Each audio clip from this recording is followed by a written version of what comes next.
way invenire, to invent, is to discover.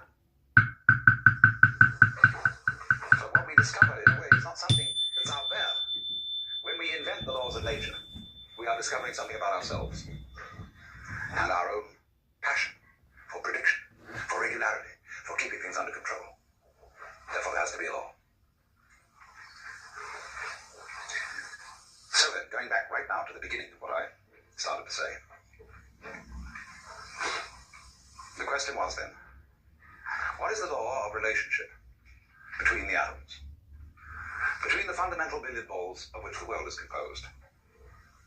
Well, you watch the game of billiards, and there's a cue, and it hits that ball, and then it moves over, and it hits that one, and then that hits that one, and then that hits that one. And so the final ball, which moves into the pocket, has its behavior explained through its contact with the other billiard balls and the final contact with the cue. That's why it did it. And so this view of the world as something that happens by the mechanical processes of the law of cause and effect is one that is really basic to most people's common sense today, to most educated people.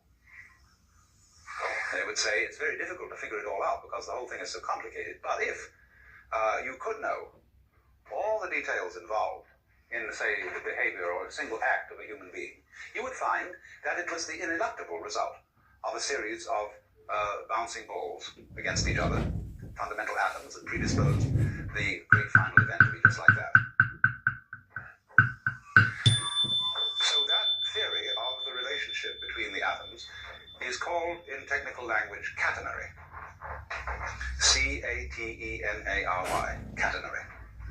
The catenary effect, or relationship between events, is like, for example, we use another illustration, where you stand a row of bricks up, end up, no? And you knock over the first one, and they all go cata, cata, cata, cata, cata, and fall down. That is a catenary sequence.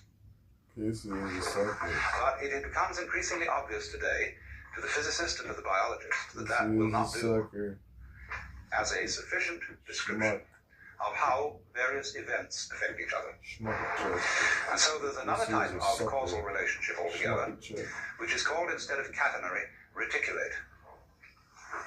R-E-T-I-C-U-L-A-T-E, reticulate, from the Latin rete, meaning a net relationship. Wherein, in other words, any given event is not simply ascribed to one or more previous events, but that the relationship between the past and the present, and between the present and the future, is all to be taken into consideration.